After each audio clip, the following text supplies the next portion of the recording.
tricks to help with public speaking. The whole class was literally just us giving speeches to each other over and over. So 3 semesters of doing easy classes and wasting my time, my apathy meters were just off the charts. I didn't want to work too hard, so I chose to do my speech on why we should get rid of the penny. And I don't know if you know this, but there's this YouTube video made by CGP Grey that makes great arguments on why we Americans should get rid of the penny. Again, I didn't copy and paste anything per se. It's just the speech I gave had the exact same arguments in the exact same order as CGP Grey. You should see my stream title. It's Phantom Forces Speedmaster V with Odd1sOut in the background. This may turn into a podcast. The teacher caught me, I guess she's a fan of CGP Grey, and gave me a 0 on the final. So I ended up getting a D in the class, and that was the worst grade I got in community college. Part of me was like, whatever. I don't care. This next semester, though, I wanted to go to real college. And still trying to be economical, I found that it was actually cheaper for me to go to an out-of-state school than to go in-state. At this school, they gave scholarships to out-of-state students who had high enough GPAs and enough credit. It saved me thousands of dollars. I was so close to killing that kid. That was another reason why I wanted to go to that school. But here's the thing. Even with that D, I still had a high enough GPA to get the scholarship, but since I failed, it didn't count as a credit, so I ended up being 1 credit short for what was required. Plagiarizing was going to cost me thousands of dollars. My options were either stay home and do a 1-credit semester of community college, or beg the university to give me my scholarship anyway. During Christmas, my family visited the state the school was in, so me and my dad got the chance to go to the school and basically talk our way into getting the scholarship. We talked to 5 different people. Now that's public speaking. I had to use my persuasive talking skills that I would have learned. And all of them were telling us there's nothing we can do. But we were talking to one lady. She was telling us the same thing about not being able to do anything. She looked at my transcript. She said, "Oh, you failed public speaking." She looked at it for a bit, typed something on her computer. She printed out a piece of paper and gave it to me saying, "It's okay, I'm not good at public speaking either." She failed at public speaking! She failed because I was insecure or something and not because I did something wrong. What? Yeah, I got glitched through the map for a second. I was a little confused. So really, there was something you could do. I got the scholarship because a lady wearing an eyeshadow took me up, but I only ended up staying a semester and a half at that school because my YouTube kicked off, and now I'm doing that full time. But I'm still thankful I got the scholarship. I hope my public speaking teacher could see where I am now. I speak in front of millions of people for my job. I mean, I can't see them. I'm just reading everything off the script in my closet. I didn't get punished for plagiarism. I didn't learn my lesson, and I didn't in that class. And CGP Grey, if you're watching, I just wanted to say I'm sorry I plagiarized your essay, but it almost cost me thousands of dollars. But it did. Remember, kids, don't plagiarize. It could cost you.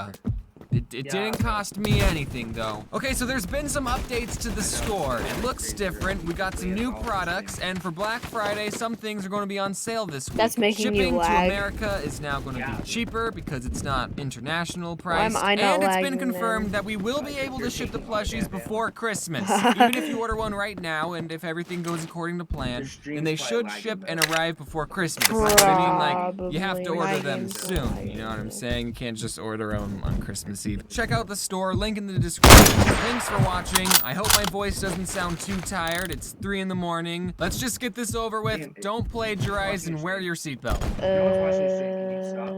Actually, Brad is watching my stream. Both of ours? Yeah, apparently. Hey, England! For the entirety of this video, I'm going to be calling this sport football and this sport soccer, okay? Well, blimey, mate, we got a cheeky bugger here. We do. Well, pip pop cheerio, hope a stiffy winks your knockers. God save the queen. What did I just say?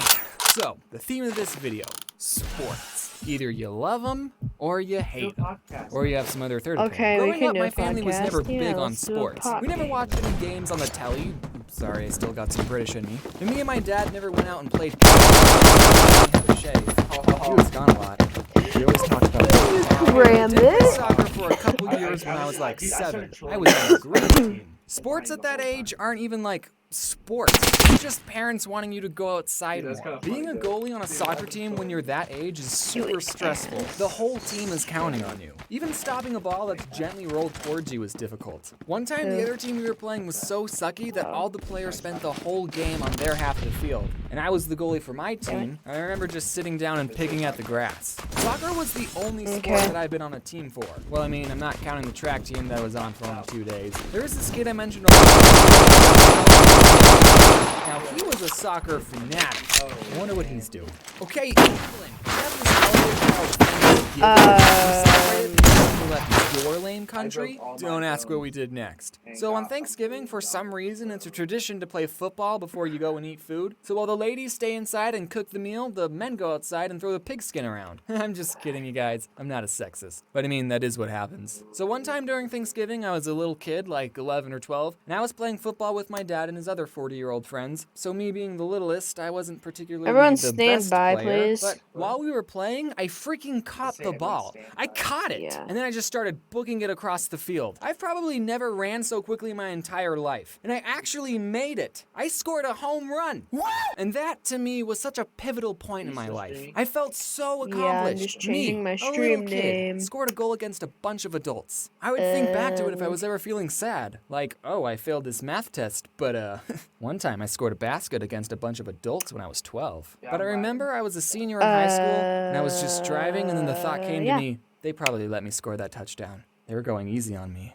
Man, growing up sucks. I was never all that competitive as a child. Well, okay, I was never competitive when it came to sports. It's just a game, guys. We're supposed to have fun. Winning's not that important. Yeah, it's just a game, Sports are guys. good at that age, though. They promote physical Brad, activity, stand you by. make friends, you might like the sport and want to pursue it more, and it's not a big deal if you suck. I'm totally making my future kid play a sport. That is, if I have kids. I don't know, at one point I had 2 People make viewers. the comparison that some people watch gaming channels for the same reason that others watch sports. But I'm making You're watching someone play a video game? Why do you watch someone play when you can just go to the computer and play it yourself? Now replace the word video game with sport and outside with computer. And it's the same thing. Loading Artist made a very good comic about the point I'm trying to make. I'll just read it. What are you doing? Watching this guy play a game. It's pretty funny. Wait, so you aren't even playing? Yeesh, what a waste of time. And then he goes and watches a sports game. Man, Loading Artist is so much cooler than me. I've said this before, but he was such a big inspiration to me when I was first starting out. I just wanted to say that again. Go read all of his comics right now. I just want to say it's fine if you watch sports. I'm gonna quickly throw together like a podcast video. Boring. Roblox. You want to know why gaming channels work? It's because they play different games. Even Captain Sparkles, who mostly plays Minecraft, in and Roblox, also who I love, quickly by the throw way, together and I did buy a t-shirt to prove my point, but it's still in the mail.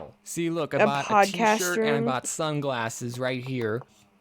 So I just want to give a big shout out to themakershop.com, who's taking a million years to ship me my Captain Sparkles shirt. It was going to be so cool. I was going to say, I bought a t-shirt to prove my point. And then I was going to flick the sunglasses that I also bought down. Notice me, senpai. This email says it's going to take 3 to 7 business days to ship.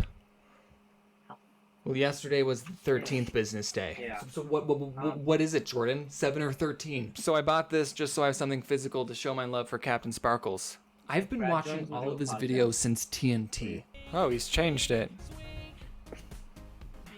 But the point is, he changes around the format and the rules of his Let's Plays with all the different maps he plays. It's this could get dirty. Even his role-playing ones, which I'm still waiting for Part 5 to come out. Like, imagine if there was a gaming channel that only played the first Super Mario game. It might be fun to watch at first, especially if they're good at playing the game, and it might be fun to watch how other people play it and see what they do. But for 50 years? Don't you think that would get a little boring after a while? I mean, only so much can happen, and that's what I think sports is like sometimes. It's the same game, same rules, over and over and over. Like, spice some things up once in a while. What if for basketball there were like mystery boxes like in Mario Kart, and you could grab them and that would give you an advantage? How about if a team is losing, they get some wacky, hilarious handicaps depending on how far behind they are, so it's not hopeless for them. No, Brad is in my stream. Sports is supposed to measure your talent. Whatever. It gets boring to watch. I can understand if What are the teams rules neck to and have neck the and it comes mod? down All to the one normal final play rules. like what it does in every sports movie. That's why they have to use that plot device in all the sports movies to make it interesting. But a lot of times, sports aren't like that. Like if one team is leading by 50 points, why even bother watching the last 5 minutes of the game? I would rather watch any Air Bud movie than a sports game because stuff actually happens in those movies. And they're different each time. And there's a dog wearing shoes in it. I just want to say for the record, if my kid grew up to be a professional athlete, then I'll watch sports. But only the games that they play in, and only the games that are interesting. Ugh, why is it socially acceptable to know everything about sports and dress up, but it isn't acceptable to dress up in fursuits and go to cons? You see, I don't think it's acceptable to do either of those things. You're both weird. But don't let me stop you. You do you. Dress up Follow in your fursuits and dreams. go to Let's talk about cons. some stories. Yeah, in grade that'll school, do. I was put in the honor classes for my academic achievement, which did not help me whatsoever. It probably hurt me when I went to college. But that's not what we're talking about. Anyway, so during recess, the whole class would play kickball. Kickball is a fun sport. Anyone can play it, but it takes a pro to be good at it. What? There was this girl in my class who was the best kickball player, and then later, when she grew up, she became the valedictorian of my high school and went to Harvard. I'm proud of her. Also, my ginger friend Nick Jiggly, who I've mentioned before, he also got to speak during graduation. Actually, okay, so Nick had this thing where his hands would shake. I don't think it was Parkinson's. I actually emailed him about it, and he said, I asked a doctor, and he said it's just a mild tremor. Ha. So he's probably fine. But whenever he would give a presentation in front of the class, his hands would be shaking and people would think, oh, he's nervous. But no, actually, he's the most extroverted and outgoing kid that I knew. He just had a condition. Yeah. That was a pretty long time ago. It's pretty dumb, but we're not talking about yeah, anything, kickball. so I have Since nothing everyone else in the to class do. was kind of already a nerd, I wasn't usually the last one to be picked on a team. I was usually the fourth or third to last. Give me a It's so shout-out, nerve-wracking when the last 5 are still standing and you think, don't let me be last, don't let me be last. And then you get picked and it's like, ha! They think I'm better than you. Which I'm not, actually. One time I think I was like 15 or something, and me and this big group of people went to a sports complex. And we were having fun, playing games and running around, and then boom! A soccer ball just whacked me in the face. I got a bloody nose and I couldn't stand up without toppling over for a few seconds. And then I went to a bathroom, you know, freshened up. What sucked was that it was a girl that hit me.